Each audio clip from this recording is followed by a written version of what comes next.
लोकांना असं वाटतं रे काय लग्नाबद्दलचे विषय, लग्नामुळे कोकणातली मुलं मुंबईला जात आहेत, त्यांना लग्न होत नाहीत त्यांची. ओके, आता मी पण बऱ्याच जणांना भेटत असतो. आता काही आता म्हणजे आता मला आता एक डेव्हलपर भेटले ना, तो घरं बांधतो. ओके, आता तो आता माझ्याबरोबर काम करणार आहे.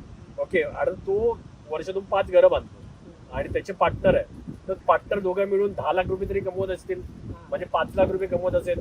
प्लस त्याची एक आंब्याची बाग आहे. ओके, आंब्याच्या बागेतून पण उत्पादन येत असेल. त्याच्याकडे स्वतःची गाडी आहे, म्हणजे छोटीशी गाडी आहे पण गाडी आहे ना, घर आहे. त्याचं लग्न होत नाही. म्हणजे हा किती गंभीर विषय आहे.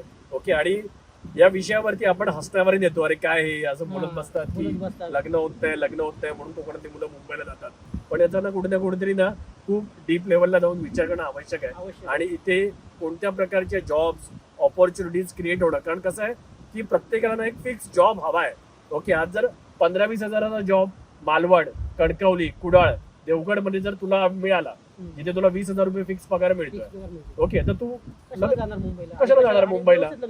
व्यवस्थित लग्न होणार आणि प्लस तिथे देवगड मध्ये तू 20,000चा जॉब करेल किंवा 15,000चा बोलूया, 15,000चा फिक्स जॉब मिळेल. प्लस तो संध्याकाळी घरी आल्यावर घरातली पण सगळी कामं करेल, बाग पण सांभाळेल, सगळी फिशिंग पण करेल, घरावरती लक्ष राहील. मुंबईला जॉब करतात की 40,000चा पुढे 40,000चा जॉब करतायत, पण ते 8,000 दर महिन्याला गावी पाठवतात. तर तिकडे केअरटेकर ठेवलेला आहे. केअरटेकर ठेवलेलं. मग तेच 8,000 तुमचे वाचले असते ना. आणि दुसरी गोष्ट, मुंबईमध्ये तुम्ही लवकर मारणार. 10 वर्ष अधिक मारणार. प्लॅस्टिकचे तांदूळ, प्लॅस्टिकची अंडी, प्लॅस्टिकची वांगी, हे खाऊन लवकर मारणार. ओव्हरऑल बघा, म्हणजे मी तुम्हाला सांगण्याचा हे प्रयत्न करतोय की लोकांना मॅन्युफॅक्चरिंग आणि सर्व्हिस रिलेटेड जॉब्स हव्यात, ते सुद्धा कोकणामध्येच हव्यात. आणि ते जर हवे असतील ना, तर ते त्यांना देवगड, कणकवली, कुडाळ, सावंतवाडी, मालवण यासारख्या सिटीमध्येच अवेलेबल होणार.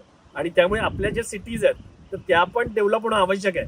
त्याच्यामध्ये मॅन्युफॅक्चरिंग सर्व्हिस रिलेटेड जर जॉब आले, जर इथल्या मुलांना एक परमनंट जॉब मिळतोय 15-20 हजाराचा गावाला राहूनच, ते काय अपडाऊन करतील. इथून काय देवगड लांब नाही. ओके, जरी अर्धा तास लागतं, तर सकाळी आपलं अर्धा तास गेलं देवगडला, आपला जॉब केला, घरी आलं, संडेला आपली बाकीची कामं केली आणि त्यांचं एक स्टेडी लाईफ इथे पण होऊ शकतं. तर त्याच्यामुळे गाव सगळं मान्य आहे. ओके, पण त्याच्याशिवाय आपल्याला सिटी पण महत्वाचे आहेत आणि हे मॅन्युफॅक्चरिंग सर्व्हिस रिलेटेड जॉब पण हवे आहेत. ते जर आपल्या सिंधुदुर्ग जिल्ह्यामध्ये, रत्नागिरी जिल्ह्यामध्ये आले ना, तर मग खरं सोनं होऊ शकतं. नाहीतर मग हे स्थलांतर होत राहील. आपण बोलत राहू की कोकण स्वर्ग आहे, अदरवाईज प्रॉब्लेम मध्ये. एक दिवस ते स्वर्ग नरक होऊन जाईल, ते तुम्हालाच कळणार नाही. Yes. आणि ज्यावेळी ते होऊन जाईल ना, त्यावेळी ती वेळ हातातून निघून गेलेली असेल. संपूर्ण व्हिडिओ पाहण्यासाठी प्रगत लोके टॉक्सच्या यूट्यूब चॅनलला व्हिजिट करा.